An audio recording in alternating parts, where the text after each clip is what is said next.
We have been told that eating too many calories leads to weight gain, but that's an oversimplification. We need to unlearn together the idea that calories cause obesity, because in truth, they don't. Nutritional heresy. Yes, I did say calories don't cause obesity. Yes, calories matter, but they're not the root cause of obesity. The real driver is hormones, which control how your body processes energy. That's why some people can eat a lot without gaining weight, while others store fat easily. It's not just about how many calories you eat, it's about how your body uses them. But why calories aren't the whole story? Studies have shown that when people eat 1,000 extra calories per day, the weight they gain varies significantly. Some pack on pounds quickly, while others gain very little. Why? Because their bodies respond differently. Some burn off the excess, while others store it as fat. Another study compared low-carb and low-fat diets. Take a famous 2021 study that was published in Nature Medicine, where people were put on a low-carb or a low-fat diet for 2 weeks each in random order. The original report found that the low-fat diet led to less caloric intake and more weight loss than the low-carb diet. However, upon reanalysis years later, we found what actually occurred is that there were physiologic adaptations during the low-carb phase that were paying off in the low-fat phase when the low-fat diet came second, and vice versa. Thus, the real driver of energy balance in this case wasn't the diet itself, per se, or the caloric density of the diet, but the physiologic adaptations to the diet that were occurring over the longer term. And when this was properly accounted for, the data revealed that the lower carb diet had the metabolic advantage. This suggests that diet influences metabolism in ways we don't always notice right away. But what if you feel like no matter what you do, your metabolism is slow? Don't worry, it's not permanent. Your body can reset and repair itself, but you need the right approach. Here are 4 simple steps to get your metabolism working efficiently again. Number 1. Avoid processed foods and artificial sweeteners. Packaged snacks, fast food, and artificial sweeteners like sucralose and aspartame may seem harmless, but they can wreak havoc on your metabolism. At a high level, many of these food additives can disrupt your metabolism, contributing to things like insulin resistance, metabolic dysfunction, the quote, broken metabolism, over the long term, even if they include 0 calories.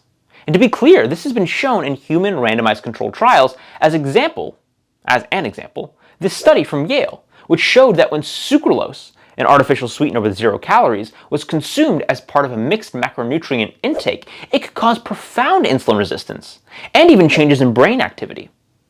And many of the additives in our food ecosystem can change the microbiome, disrupt normal hormonal processes to alter calorie balance. But what's even more alarming, many of these additives hit store shelves without long-term safety testing.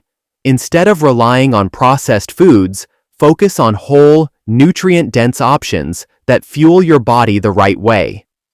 Number 2. The power of walking. Walking might be one of the most underrated health hacks out there. It's free, easy to do, and the benefits are backed by science. There's a paper in JAMA, 6,300 participants followed for 10 to 11 years. And the people who simply walked 7,000 steps per day compared to less than that had an up to 70% lower risk of all-cause mortality in the follow-up period. So not causality, but it's pretty incredible. They've done follow-up research with slightly different numbers showing, again, though, like many thousands of people in the study followed for about 10 years, 8,000 to 12,000 steps per day was associated with 50 to 65% lower all-cause mortality. And this has been played out in many studies showing about a 50% reduction in Alzheimer's, dementia, obesity, type 2 diabetes, depression, cancer, gastric reflux, just all across the board. But it's not just about hitting a step count. What matters most is how often you move throughout the day. Okay, so let's take 2 people. You have a person who's walking for 1 to 2 minutes every 30 minutes throughout the day. Maybe they're exercising at the end of the day or the beginning of the day, maybe they're not. That person is stimulating glucose channels to be at the membrane all day. Now let's take another person who works out really hard for 1 hour in the beginning or the end of the day. They feel great about it. They've checked that off their box, but they're sitting the entire rest of the day. Yes, they have gotten the benefits from the exercise, but for a lot of that day, those glucose channels are inside the cell, not doing the work they could be doing. So I think about these little teeny short walking breaks or push-up breaks or air squat breaks every 30 minutes or so throughout the day as me essentially inside the cell pushing the glucose channels, the cell membrane, to make them constitutively active.